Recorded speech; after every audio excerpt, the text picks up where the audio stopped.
The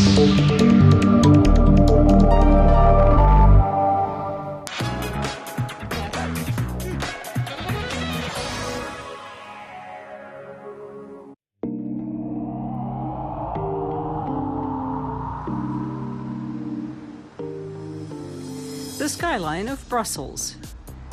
The city is unique in the diversity of its architecture.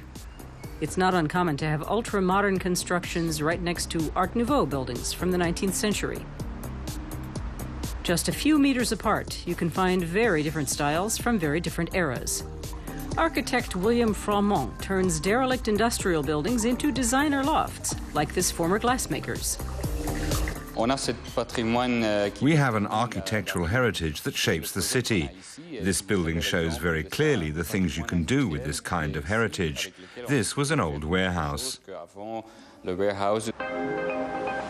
In Brussels' upscale center, neoclassical buildings line the Rue de la Régence.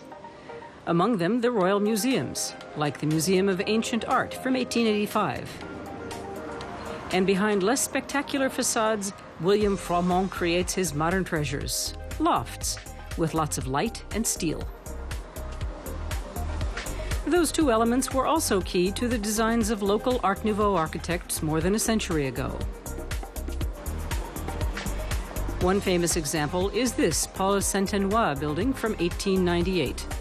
Now the Musical Instruments Museum. After the Industrial Revolution, architects began working with glass and steel, and Art Nouveau built on that. What's particularly impressive about this building is its level of ornamentation.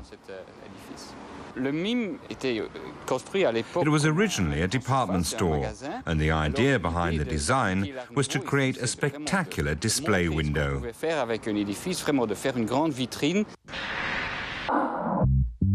Just a short distance away is a museum devoted to René Magritte. It boasts the world's largest collection of pieces by the Belgian surrealist, over 200 works.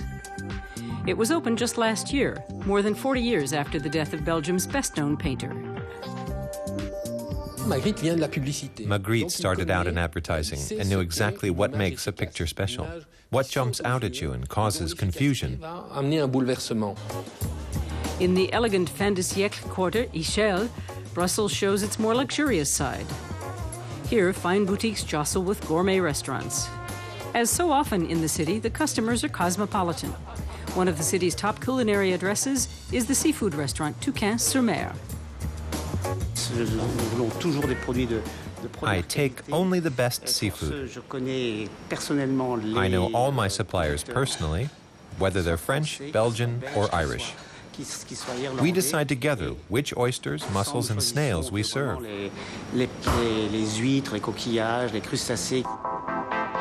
Close by, the polished facades of the European Union institutions tower into the sky.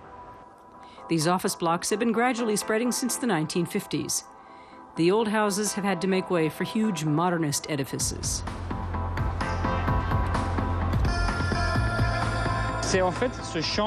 That's precisely what's so exciting for us as architects, this tension between the completely new approach of modern architecture and the traditional Brussels buildings. Brussels surprises at every turn, but it does it with style, and perhaps that's the city's special charm.